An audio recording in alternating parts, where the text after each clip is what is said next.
Did you hear that? Mm-mm.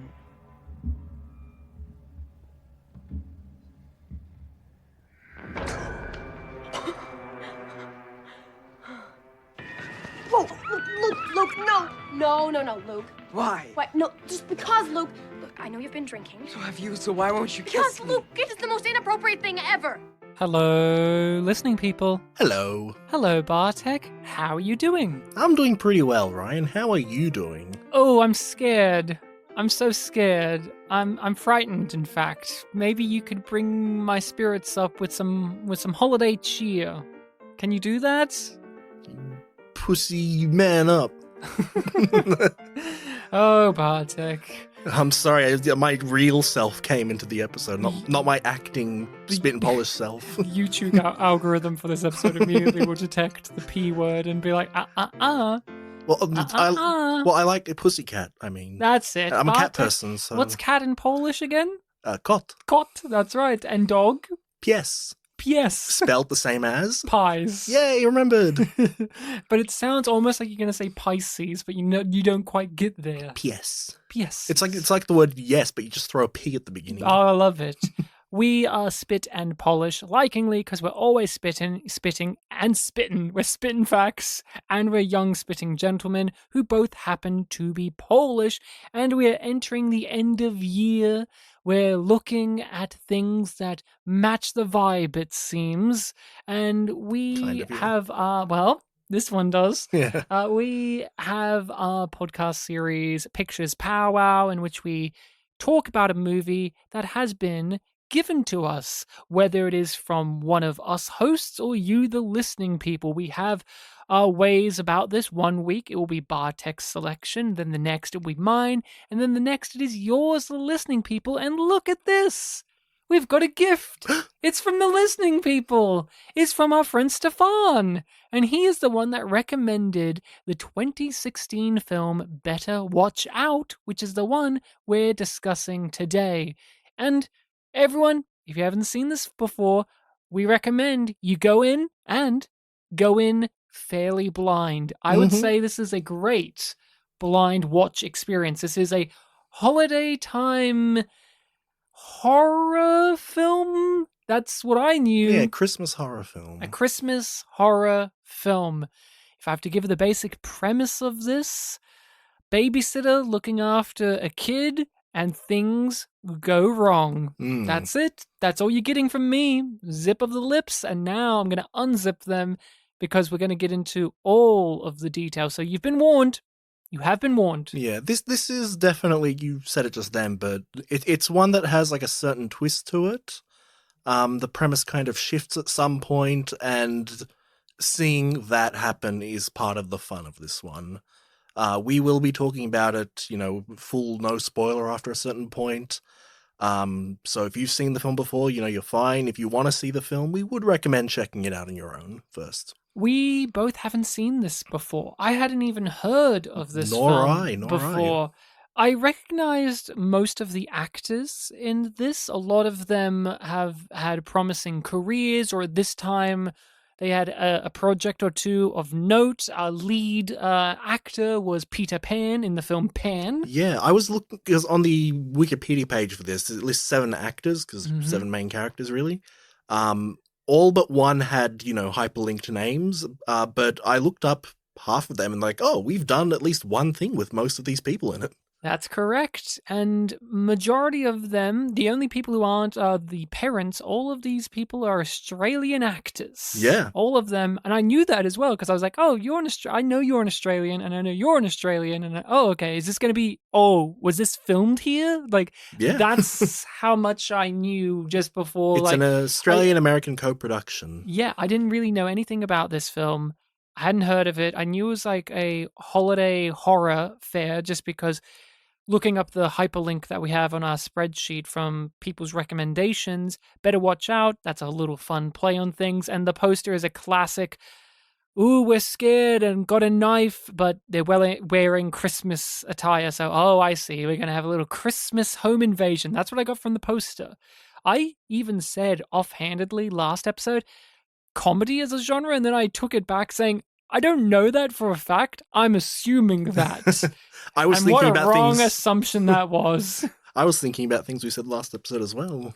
But completely blind experience, lots of surprises, lots of reactions had by me, lots of what the fuck moments for sure. How about yourself? What's been your overall relationship with this movie? Is this one that you remember Stefan talking about at all? No. When I got that long list of recommendations from him, it was just like pretty robotic of me. Like, all right, let me Google this, find the IMDb link, put it on the list, and there were just so many that like it was hard for me to remember most of them. So when you said, better watch out, it's a recommendation from Stefan, I'm like, I'll take your word for it.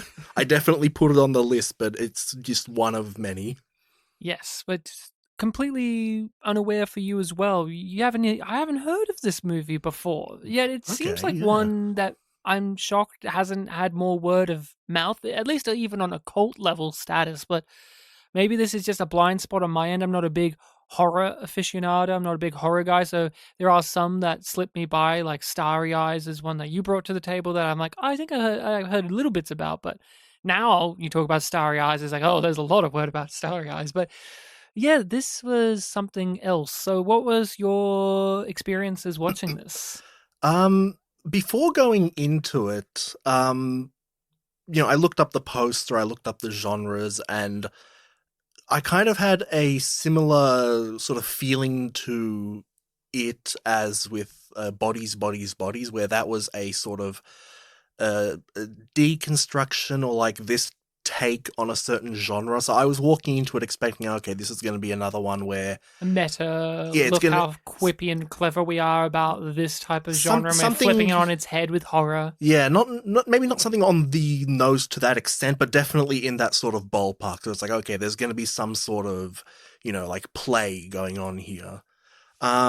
And yeah, it took me a while to realize what that play was. At some points I thought I had the film figured out, but then once it shows its hand, it plays it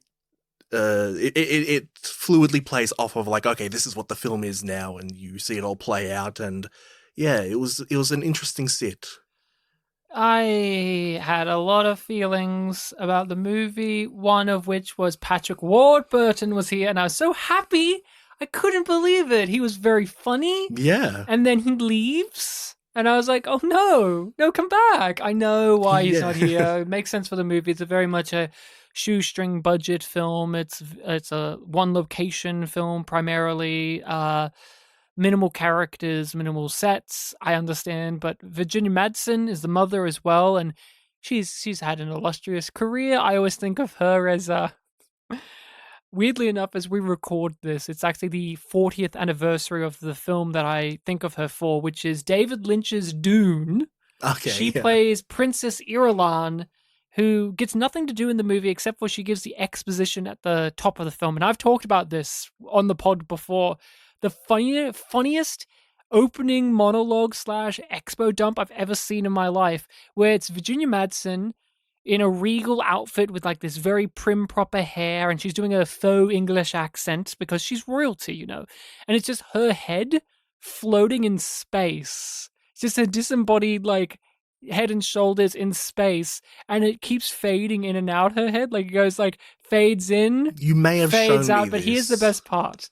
She gives all the exposition, and she fades out. She's fully gone. It's not like, oh, we see her semi there. She's fully gone. And then she quickly fades back up to say, oh, I forgot. And then she gives you more exposition. I think you have shown me this, yeah. So I was so happy to see Virginia Madsen. I was like, hey, it's exposition lady. She's here. And then she's gone. And I'm like, no. But yeah, the first major thing to get out of the way with the film that just hit me up front was the aesthetic of it. The visual presentation of it was just, it's very flat, visually speaking. It was cold, yeah.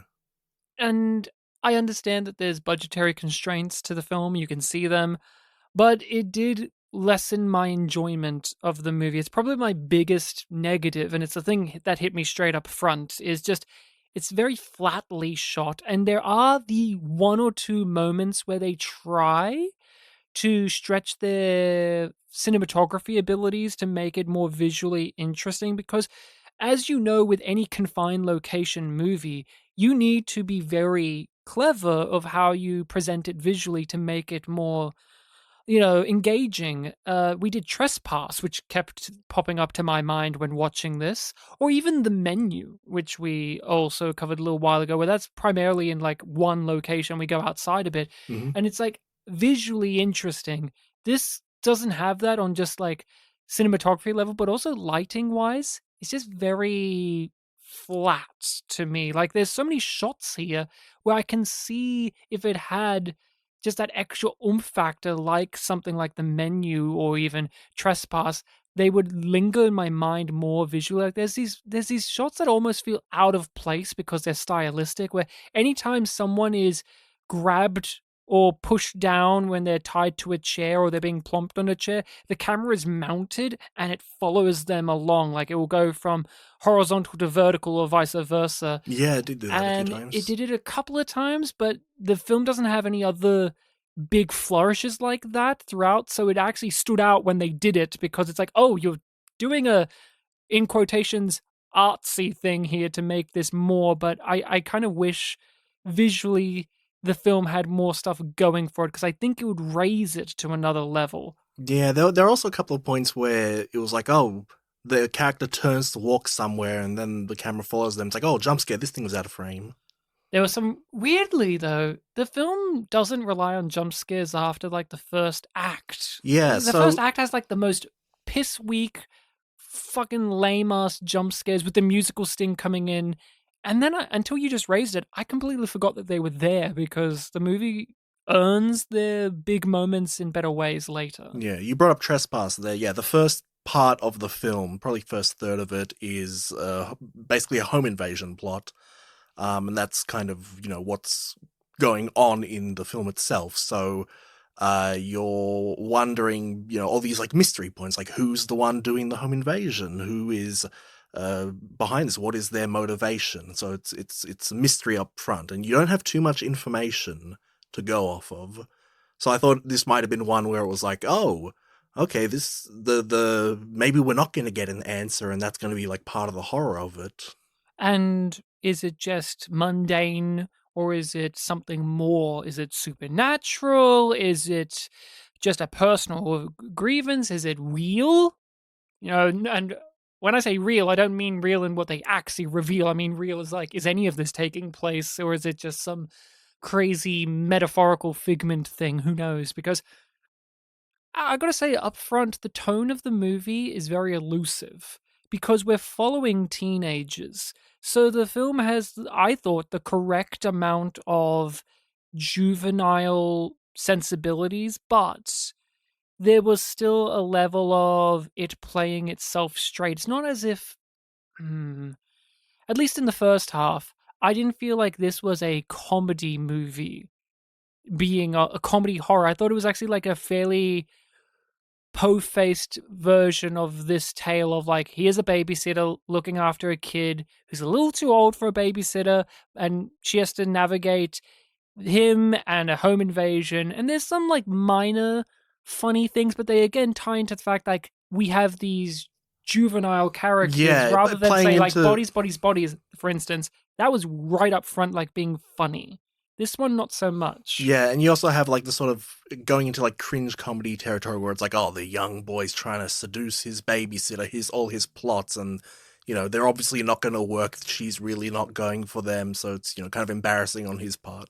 Yeah, but the tone was elusive for the first first act of the movie. Of like, okay, once they start doing the home invasion stuff, they play it fairly seriously. There's not like a lot of hijinks. Isn't that funny? They're just the horror or the suspense, I should say, rather, is played for genuine suspense. Yes. So did you like this movie overall, would you say? I did like the movie. I have some problems with it, mostly with the very ending. Which one? There's two. The mid-credits one, but we'll get into that one.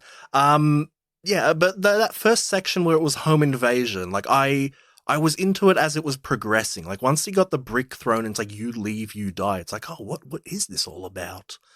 Yeah, just trying to see where it's going with that. Eventually you do get to the twist where I said before, like once it gets to the twist, like the mystery's kind of over and you're seeing it play out. And that section was definitely the standout of the film. Yes. I enjoyed this.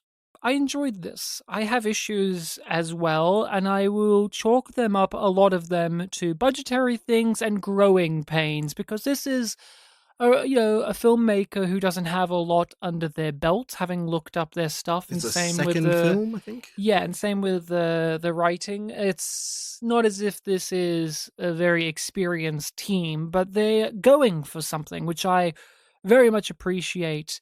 I got a little bit listless with the movie after a certain point because it does hinge on a big reveal and twist. But the thing about films like that is you need to still be able to sustain the momentum after that. And it didn't really do that for me near the end. I actually like the end before the credits. I also have a problem with the mid-credits ending. I don't like that there's a mid-credits ending to this film to begin with. I think it's absolutely ludicrous. Mid-credits, like 7% into the credits, yeah. I think it's absolutely ludicrous that there's that there. I think it's just whatever, but we'll talk about that in a second. Yeah, I appreciate this film maybe a bit more than I like it overall. I can definitely see why this would have a cult following and people that would really go to bat for it, but there are things I think it could do better or could be refined. But again, I chalk that up to a lot of just learning.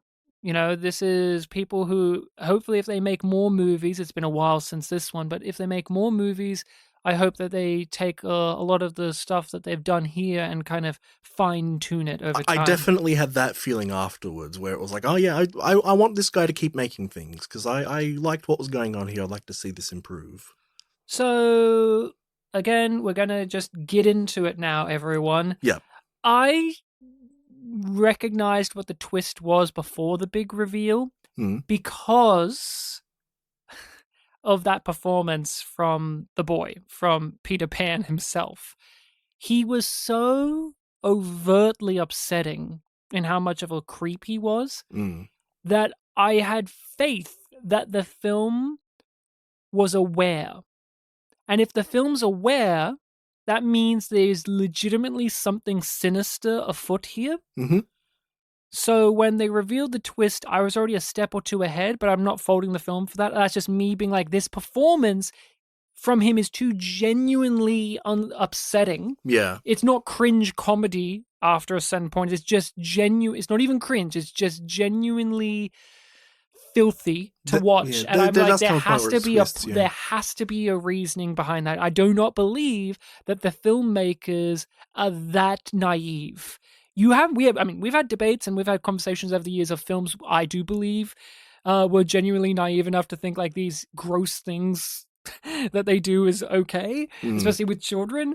But this is one where I just thought, no, this kid's perform. I've seen this kid in other things. He's a good actor. He's giving a great performance here, and there must be an intent behind it. And I thought this is all probably a plan to try and get with the girl.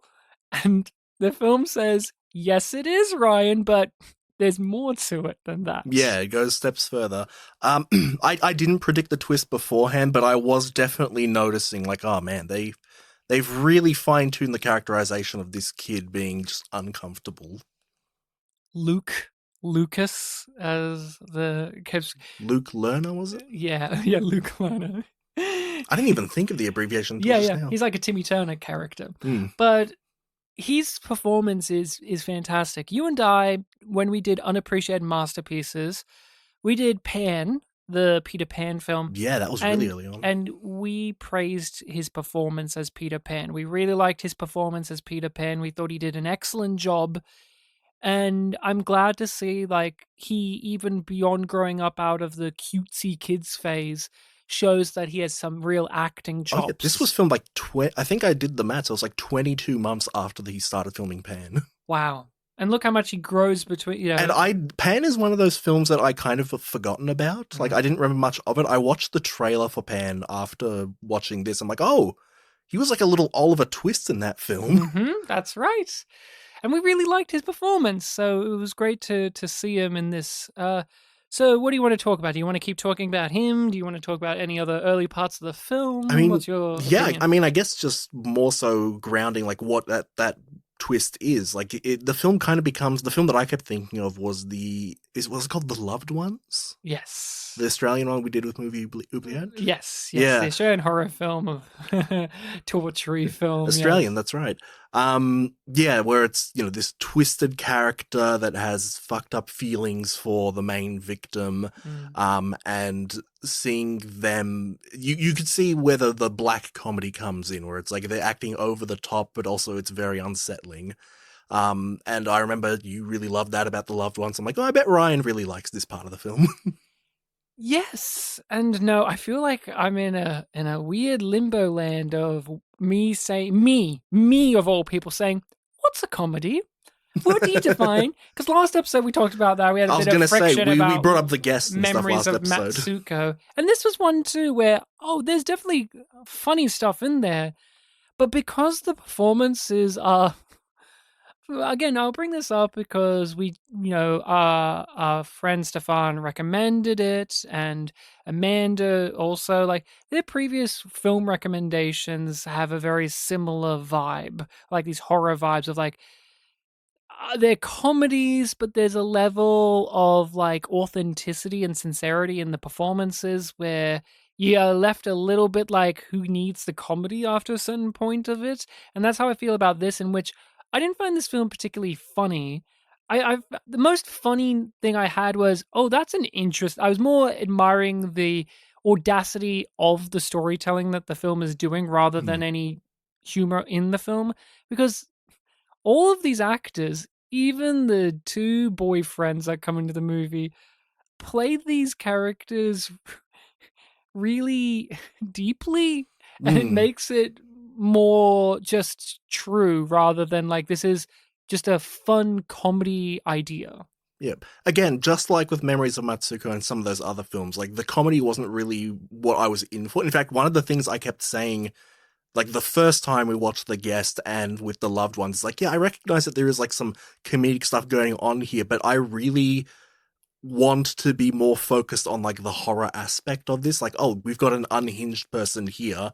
Like, that's creepy on its own. And that's something I really appreciate about this, where it's like, yeah, I can just, focus on like the unhinged aspect of the film. Yeah, I don't think it's going for that over-the-topness in comparison to some of the other films we've gone into. Like, his performance, he evokes, there's a deliberate scene where he evokes Alex DeLarge from A Clockwork Orange, of course, but I think because again, people, if you haven't seen it, watch out. He's an incel. The main boy's an incel. He's a fucking freaky, sexually repressed, weird nut job, privileged little rich boy prick who is the Book of Henry character if he was actually a villain, for a start. He's like, I've come up with this master plan and I'm going to execute it so I can win the girl and get away with murder. And I'm going to get away with it because I always get away with everything because I'm a child. Yeah, the pitch of this, post twist of like he's the actual villain is that it's Home Alone, but the kid's actually evil. Yes, and he's enjoying that the traps are doing things to people. Yeah, and even that's a kind of minor aspect of it too. It was something that I didn't really think of until afterwards. Yeah, and they do directly point to Home Alone, but you have all of that, and his performance. Lucas's performance it's not too cartoonish from my point of view. Like, he really felt like an upsetting, like a gross, creepy teenage incel preteen. Reddit. Yeah, preteen. Yeah, he's not a teenager. Reddit freak boy. I recognized what type of person he was, and it was a little bit too close to reality to me for me to be like, this is funny, because like, say in The Loved Ones, the lead villainess in that movie. She has like the neon bright pink dress, and she has like the really, really, really over the top performance where she's like, "Is it finger licking good?" He doesn't go for that ballpark, Yeah, so I didn't find not quite him- as campy. I found him just so despicable. I wanted him to die. It's been a little while since I've seen a movie that makes me want the antagonist to die so much, this was one of them. He was so good. He was such a precocious little shit. And things, even though things were going wrong, like he was handling them pretty well. And it made the ending part that we liked pretty satisfying. Yeah. But he's not the main character. No, it's the babysitter. The babysitter's our main character. Her and the friend, like his friend, which his name was, why am I forgetting? It was like Gareth or Garrett or something. Garrett, right? yeah. Garrett, played by Ed Oxenbould, who is also Australian. He was in they're all Alexander. Australian. Yes. And what I was going to say is, him and the babysitter played brother and sister in M. Night Shyamalan's The Visit. Okay. So they've already acted in something together before when they were a little bit younger as brother and sister. So that's kind of a fun thing if you're into movies and all that. You get to see these two and another Especially when he tries to kiss her at the end. Yeah, well, yeah. But you could see them in a little horror thing again. So that's cool. But she's a good character, and I thought her performance also did a very great job at having to ground all of this. I appreciated and really respected that the film went out of its way to go up against the trope cliched version of what she is supposed to be. She is not the pretty popular girl who's always drinking, doing drugs, and getting sex. Like, she may appear as that on the surface because she's a pretty blonde lady who's finishing high school, but as we learn, and as he doesn't learn, but as he's been told, she's not that stereotype. And plus, in that first part of the film, they were kind of doing like the stereotypical, like, the high school babysitter's on her phone with her boyfriend all the time kind of thing. Yeah. So, what do you want to say about our lead character? No, I completely agree with you. I liked how they didn't go too cliche with a lot of the way she was handling things. Like, in the second half, she's like bound most of the time, whether it's like tied up on the chair with some duct tape or completely like wrapped in Christmas lights or something like that. And she isn't just screaming and scared the whole time. There are times where she's like engaging in a conversation with him, trying to reason with him in various different ways. It's not just like, you're in trouble the whole time, or like, oh, when I get my hands on you. Like, she plays into like the truth or dare game to get one on him. She is like doing things when his eyes are turned away. Like, she's got plans going on and there is improvisation going on. And yeah, and there were even points where she resigned herself to the situation, but like didn't fully give up on, still trying to maneuver through it. And she gets interesting little dynamics with the other male characters that get introduced. She doesn't give in to what Lucas wants. That's also like one of the final fuck yous she does to him in the movie too, where she leads him down a certain path and then she closes her eyes and stops talking. And it really fucks with him. So good. She's a very proactive character, and you're totally right. She is always trying to figure something out. I thought she was played really well, especially early on when you get the kind of more girly girl ditzy, like, oh, the spider, or she's yelling at the horror movie, like, why would you do that? And then obviously she's going to do that herself as the narrative goes along. But she was quite clever as well with like things she did. One of the things I cheered, I was like, oh, I'm so happy, was him being like, drink this roofie drink. Come on, drink it. And all you think of the temptation. And she just immediately headbutts it out of his hand and it breaks. And I cheered because I'm like, that's what I would do. You always say that in these movies. They're like, why don't they always treat it like, no, I can't do anything. You got your head. Fucking you. And she did that all throughout the movie. She's like, I've got this body part free. Fuck it. It actually took a very long time for her to knee him in the balls. Very long. I was shocked. I actually gave up and thought they're not going to do it for some reason, but they did. I like that when it did happen. Like, he never really took it out on her. It was just like, yeah, there was like an underpinning of like, I kind of deserve this, I suppose. Yeah, she was good. I thought there was a little bit, I don't know, maybe you could chalk this up to things we don't see, but there were times in the first bit before it was revealed, like, what the scheme The was. home invasion plot.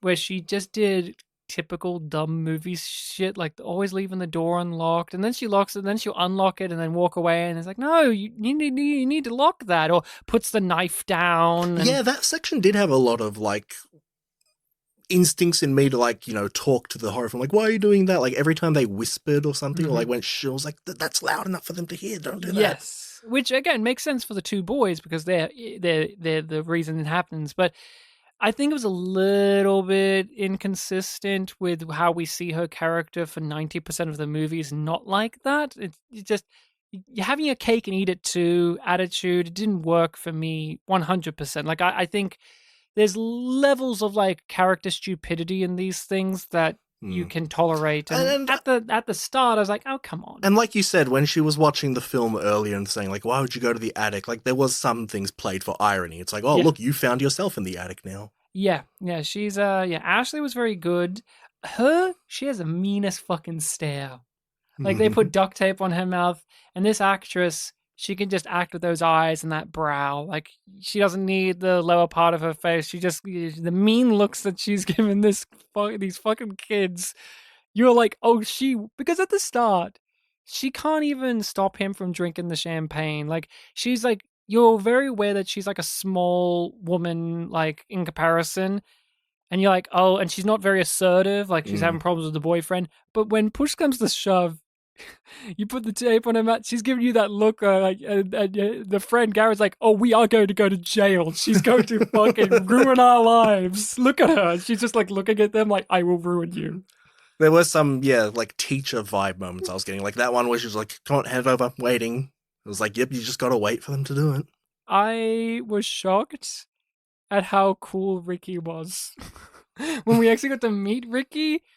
He starts out as like your usual doofus, but he actually became a pretty nuanced character as we got to know him. And I thought that, again, the acting is one of the things that a movie like this relies on. I mentioned before that a good chunk of the actors in this film were in stuff that we've done before. Mm-hmm. His one was the one that confused me. Yes. So the film that he was in that we've done on the podcast is The Nightingale. Yeah. Where he was credited as voice artist. Okay, interesting. So was that like voice acting at some point in the film? Yeah, or? And there's a lot of singing in that, so he could have been maybe he accompanying was that or a musical voice. Yeah, okay. Because there's a lot of there's a lot of people in the Nightingale, surprisingly. So he could be something like that, or who knows? Yeah, it wasn't voice actor or additional voice. It was just like voice artist. And he has an interesting name too. It's like Alex something. Alex spelled with a K, like Aleks. Like multiple Alec. Yeah, and then Mickey Mikic.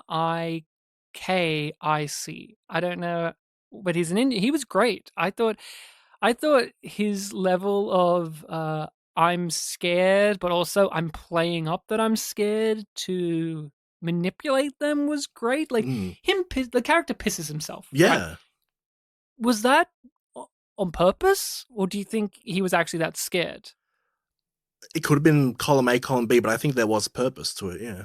His performance, though, right? It leaves it in this great... It's a tiny moment, but it leaves enough little grayness where I will think about this character a little while after the movie rather than just he was there to be a body. Because we talk about that with the horror movies, like the meat characters, like they're here to die. He has a big death, of course, but I thought he was really well handled, and he was not afraid to beat the fuck out of a kid, and I appreciated that. I was so happy about that, because I was worried if this movie was going to pull its punches when it comes to hurting these kids.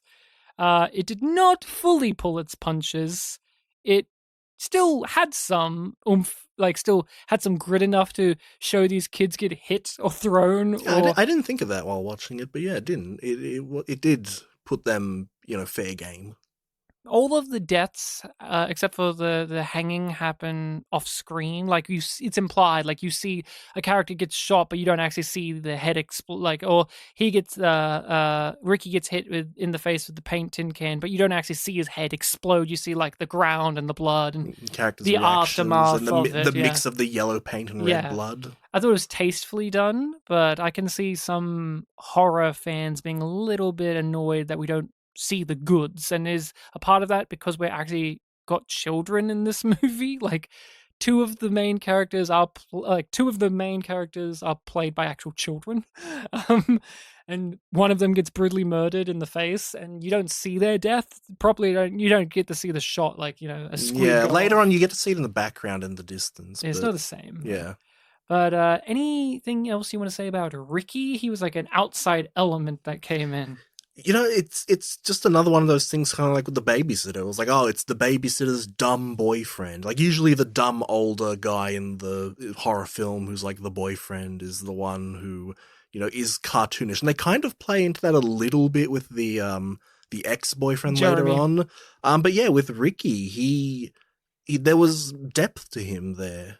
And in a similar way to the main girl, he was trying to figure things out. He was resigning himself to like, this is a situation that at this point you can get out of easily.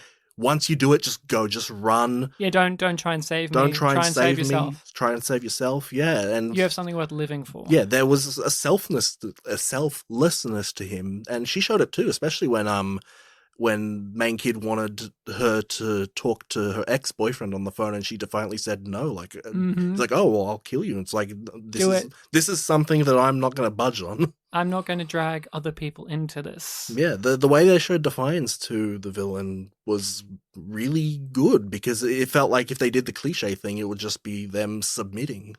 How do you feel about Garrett, the friend?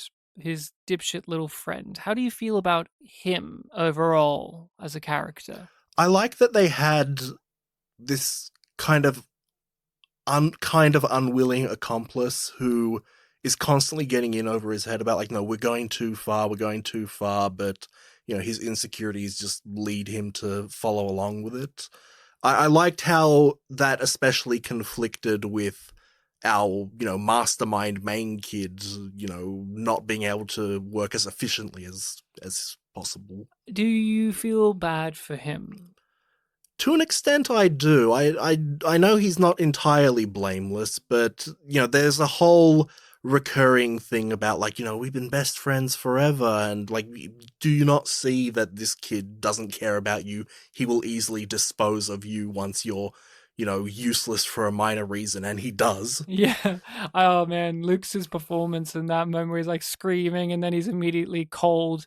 I was getting bored. You're annoying me anyway. Yeah, that walk off. That Never was one of acknowledges him again. That was one of those moments where I was like, oh, I bet Ryan really liked that. A really big over the top performance, and then just like, oh, you were annoying me anyway. Yeah, that was one where it wasn't like how I usually go forward and appreciate these moments. It was more like that is absolutely nailing the psychopathy of this character. Yeah, It was a real stroke my chin moment. Like that's correct. That's a good move. You were talking earlier when we were talking about the first half, the home invasion plot, that they kept coming back to all of these things of like, oh, it's a serious thing, but they're kids and they're acting the way kids would or talking the way kids would.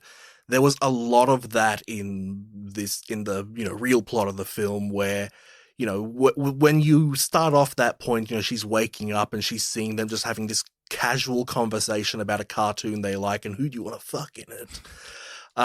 Adventure Time. Yep. And there were little moments. The one that especially got me, like that was the big like teacher moment for me, was when she swore and main kid hugged him. It's like, hey, don't swear around him. He's sensitive to that. I'm like, oh my God, I've seen that a million times in the job. Oh yeah. Yeah. Garrett was he's a type. We always see this one in these situations, even in genres not necessarily like this. There's a character like this in Romper Stomper, for fuck's sake. The one who's in a nasty situation, in and over the head, but they're a sweet, gentle soul, and they're nervous and they're fuck up and they're going to be the liability for the villain. And will the villain either kill them or will they be undercut by this nervous Nelly character? And I like the performance as well from Ed Oxenbould. He does a good job. But I had some issues with how the film played fast and loose with sympathies towards the character. Yeah, a little bit too much back and forth. And I really thought it was cheap.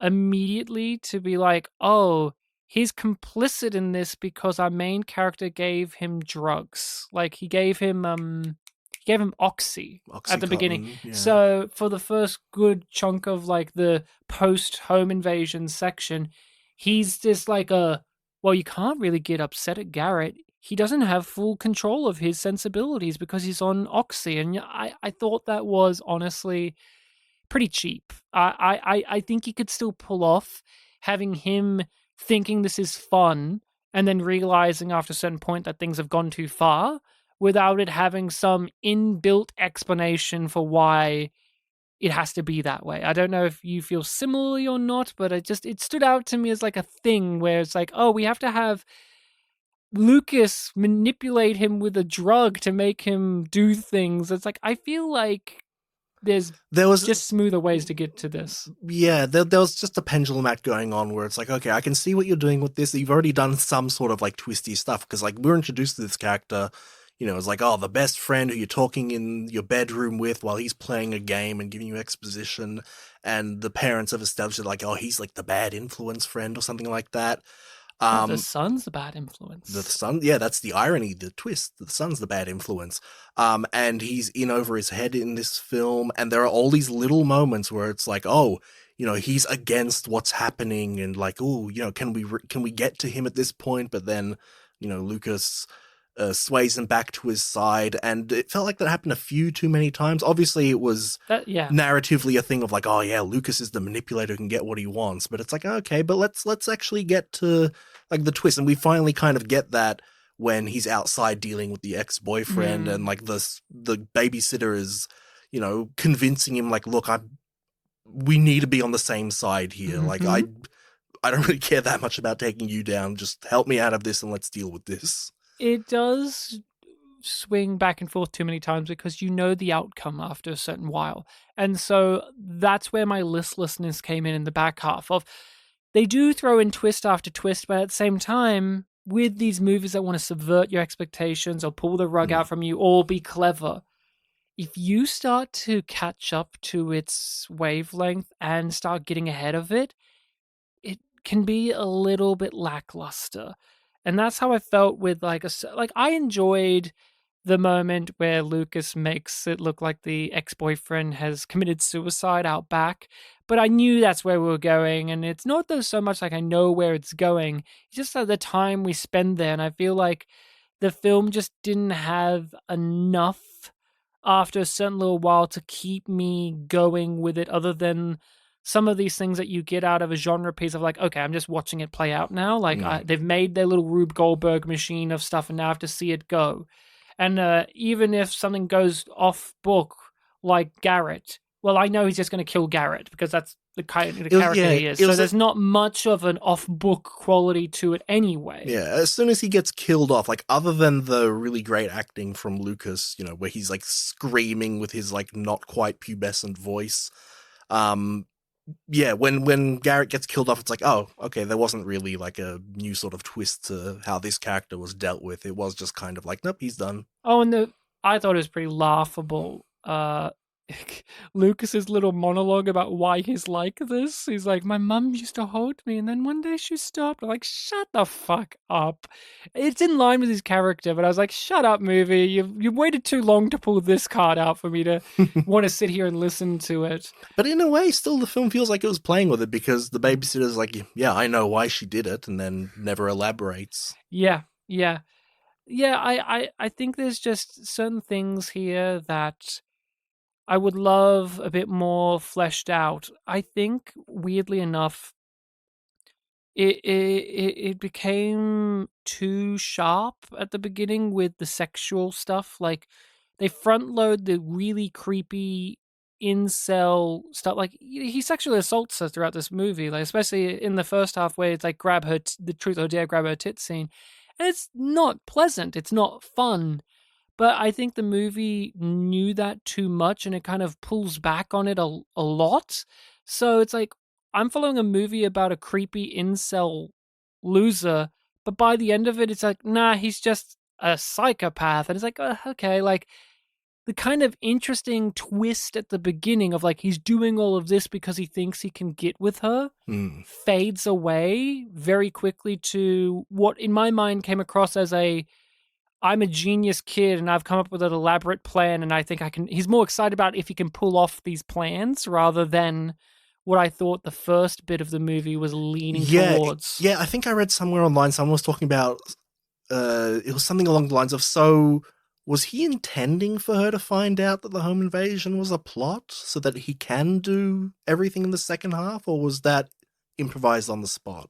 Yeah, it seems like it wasn't. But then, then he's like, he had the plan to phone Ricky, and how much of this was planned, how much of this wasn't. But if you're going to look, the film did it.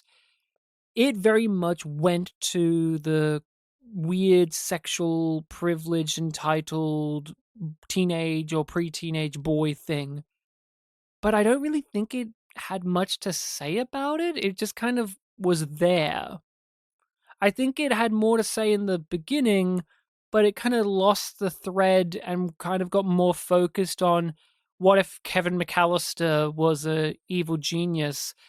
But I'm sorry, I can't scrub out of my mind how insidious and gross and just detestable this character was to our lead character because of the weird sexual stuff. That then it just becomes like, I'm going to kill your boyfriend, I'm going to do this, going to do that, I don't know if you feel similar or not, but it just was something to me where it's like, I feel like the teeth of the movie kind of retracted a bit. Yeah, I guess I can see what you're saying. The way he acts in the second half differs from the first half to such a huge degree that I guess when I was watching it, it was like, oh yeah, this is like fun kind of performance going on. But thinking back on like how it all tied together, yeah, it is a little bit. I guess while I was watching it, I never really thought about the whole incel thing. I was just thinking the movie starts with them on Reddit looking at like revenge porn stuff. It looked like. Well, one of them was just gaming. Yeah, but they were looking at that. Like one of them, Lucas was looking at that. I guess I just didn't notice. That was how the movie opens with them. Was just like, look at this, posted online without a permission, and then what's his name?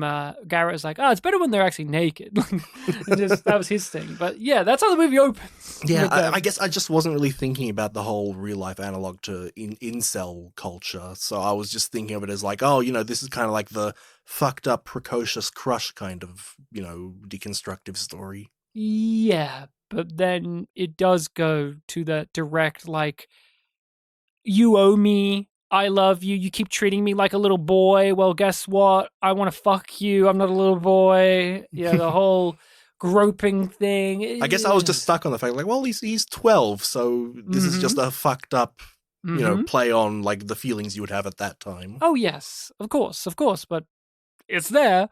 Definitely, now that we're talking about it, I can see it. Are you upset, or how do you? What's your reaction to he gets to live as an antagonist? Because I still saw some pushback online. A lot of people like, I wanted Lucas to die. I think it's unfair that the creepy loser incel got to live. Oh, I have no issue with him living. Yeah. I didn't until the mid-credits scene. Then I changed my mind. I love the end of this movie as like a little, like, revenge fuck you. It actually reminded me of The Guest.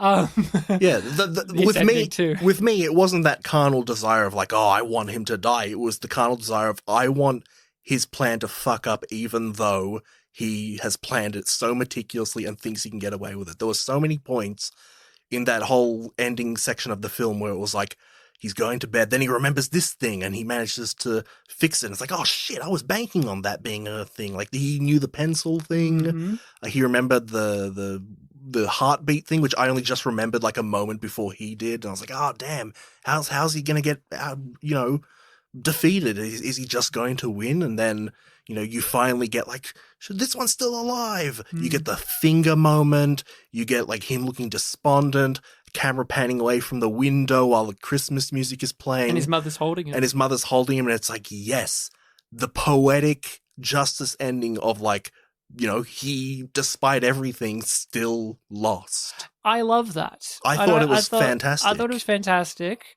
I didn't think too much. Obviously, the movie just ended. I was like, okay, that's a satisfying ending. Like, when you watch a movie or you see a story wrap up and you got that instant gratification, and so you're like, that's good. But maybe you give it a little bit of time and you go, maybe that doesn't quite work. I don't know if that would have happened with this ending, because I can see now there's a level of me where it's like, is it good enough for me personally? Is it satisfying enough that his comeuppance is she lives and she's going to foil all of this plan stuff, and we just have to assume that it will all go according to plan, like with her, like he's going to see repercussions? Or did I actually want to see those repercussions on the screen? Like, as a viewer, as a primal thing, I want to see this kid get fucked up on the screen, because he's been such a shit. It's like goes beyond the degree of just like, oh, what, am I just satisfied with this intellectually the way it ends? I don't know, because we get a post-credit scene that completely nukes how I feel about the ending, because the post-credit, or mid-credit scene, I should say, it's literally like 15 seconds later or something. And it's terrible. Yeah. It feels like a reshoot. The mother's not there. It's just him, and he looks like he has a different hairstyle.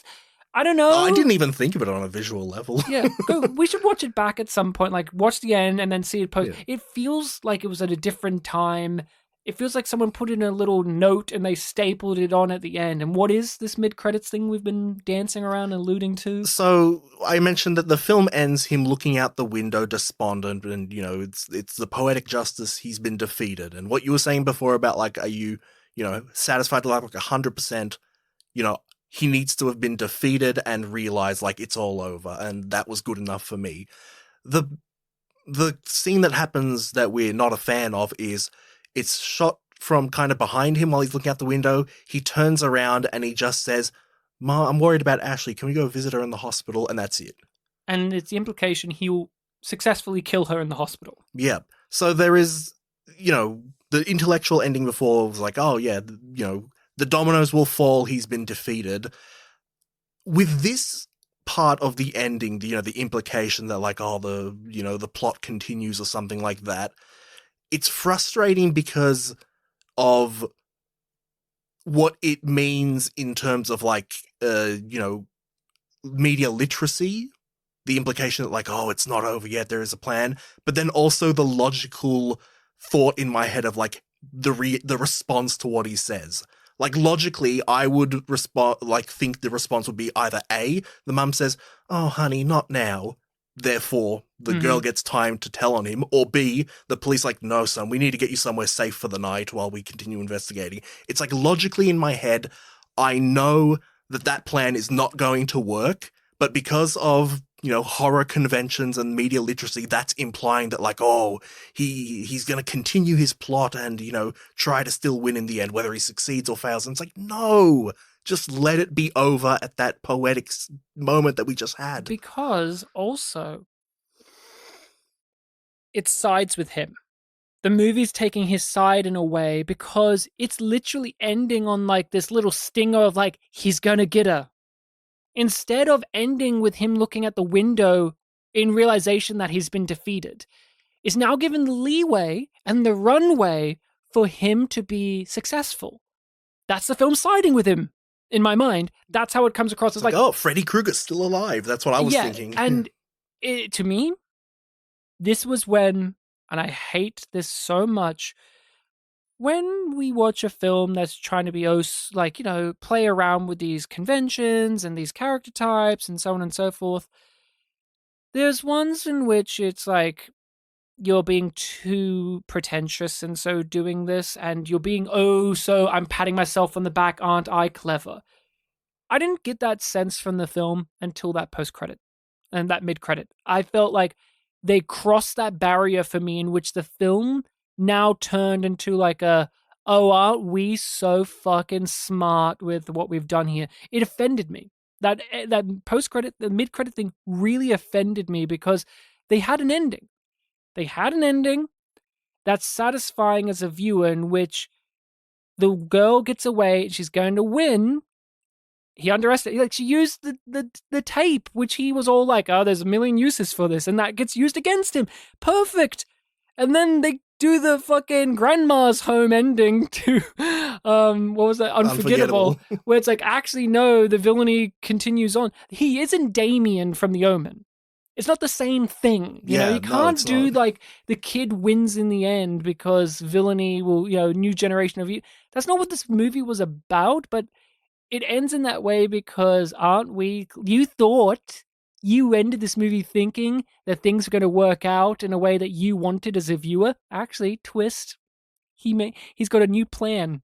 And what we've seen, he succeeds at his plans. It's like, well, no, you just ended saying he doesn't.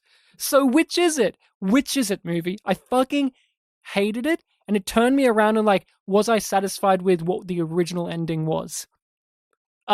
This one puts such a bad taste in my mouth that it does linger to the one that happened before it, where that's the cost. That's the that's like the double-edged blade here of like, sorry guys, you put that there, that was put there. I don't know if they put it there. I feel like this is something that was forced upon them, but it's there nonetheless. And it really soured me on this movie. Like I said, I was feeling a little bit waning in the back half. Then I was piqued. I was like, oh, my interest is piqued. Like, yes, this is great with this ending. And then smacked in the face as a goodbye. Real roller coaster ride of emotions with this movie. Yeah, I feel very silly because it's like such a short scene. I almost want to like not even give it the attention, but it's like all of these implications around it is just sours. It doesn't ruin the ending that came before it for me. I can still just look at that, but it's like, no, why did you think that was a good idea? I do not like that little addition. No. It was really surprising when it showed up because, like I said, it's like 10 seconds after we had like 5 to 10 credits pop up, and then like, oh shit, we're back, and it's for something not worth it. No, not at all. Would you recommend this to people?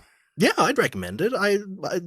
There's a lot of good stuff here, and we can't fault it on the acting, I don't think. No, not at all. The direction needs some work, but this is an early feature for somebody, and I think if this person goes on to have more of a career and you look back, you can say, oh, look, this was a really interesting start for a career that would go on.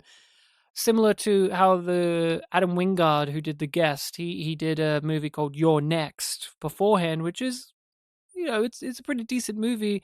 You can see like there's more work to be done, and then he's gone on to have a very, let's say, eclectic career, to be generous. Adam Wingard's done a lot of weird choices in his career, but directing wise, he's gone on to show more of his skills. But I recommend this to certain people. I wouldn't give this as a general recommendation. Maybe to not people. General, yeah. There's many folks that I think wouldn't enjoy this, but there's many I think do. I think this is one that is a almost cult classic type of movie where it has the pieces.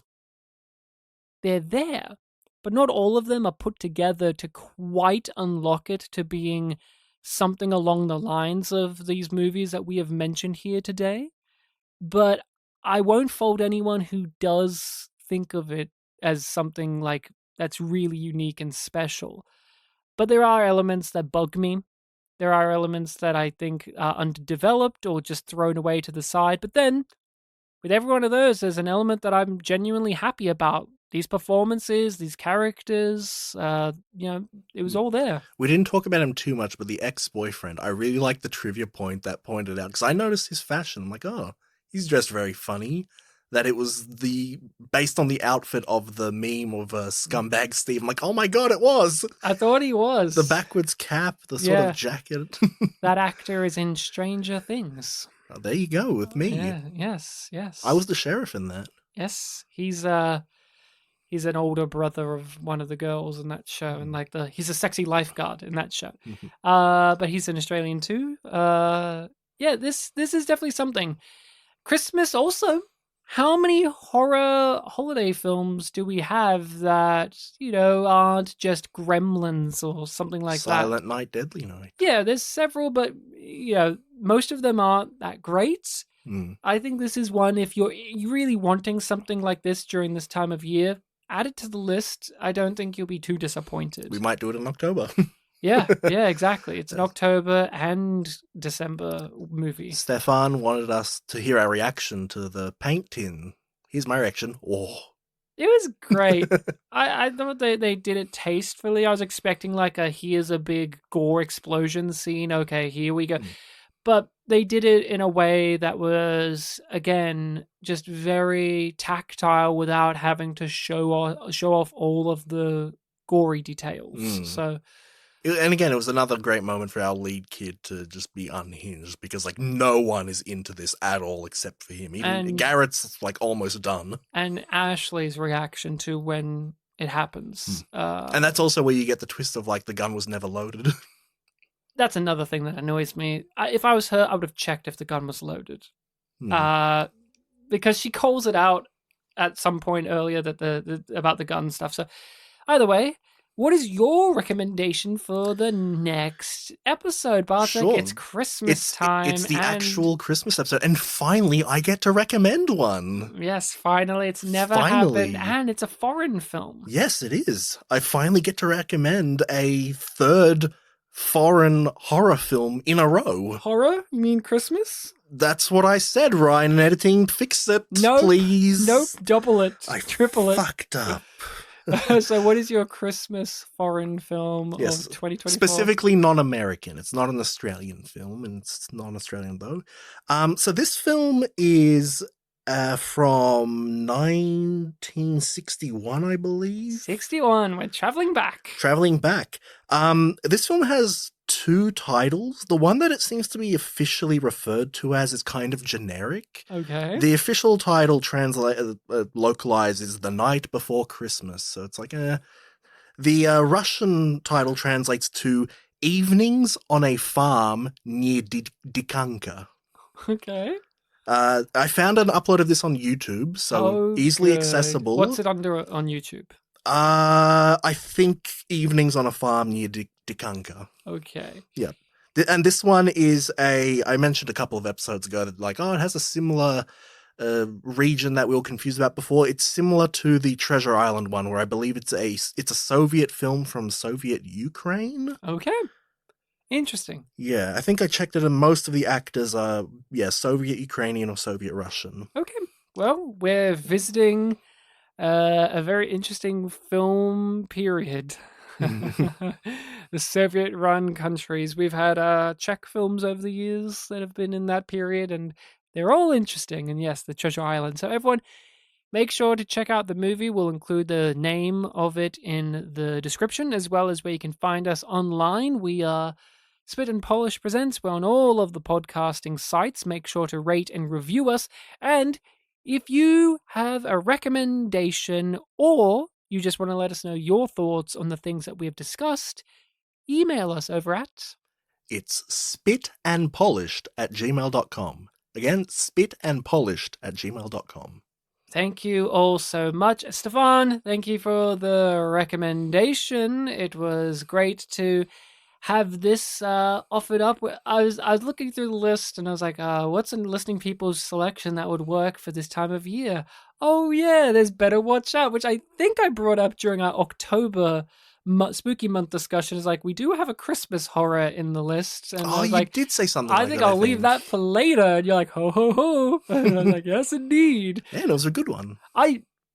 Silliness aside, no joke, I honestly thought at one point, not in the week leading to this, but when I looked through it in October, that it was going to be a home invasion of them fending off from an evil, Santa. Okay. Just because it's called Better Watch Out and they're in Christmas stuff, I was like, is it just a home invasion during Christmas, or is it a Christmas home invasion, if you know what I mean? Yeah. But there is the film Krampus, which is that premise. Krampus is that exact premise where it's like what if National Lampoon's Christmas Vacation was also a Gremlins movie, and they're getting home invaded by Krampus and his evil elves and stuff? So and toys. So the there's film that. the film wasn't even really set on Christmas. It was just around the season, right? Yeah, it was like Christmas Eve or whatever. The parents went to a There were- Christmas party. There were so- carolers, I guess. Do the carolers Yes. only do it like on the actual night? No, they do it near, so it's in this vague. I've been to Poland. I should know this. Yeah, the only country that does it actually. Christmas. That I is. remember one time I was in Poland for Christmas, and they invited some carolers to come in and sing. Oh, did you love it? Did you give them money? I don't remember. What's Polish money? Is it just what's that called? So they have a dollar and cent system. The dollar is called złoty, which is what's called gold. It's the Polish word for gold. Okay. And the cents are called groszy, which I'm always really amused by, because it's almost the exact same word for peas, Oh, the vegetable groszki. oh, it sounds like you're gonna say grocery, like grocery. Oh yeah, groszy, grocery. Yeah, just rolls that way. Yeah. Well, So I always get like kind of hungry when I hear about Bartek, groszy. you better be ready next episode to give us some fun end of year Polish facts, just like that. No, I want to talk about evenings on a farm near Dikanka.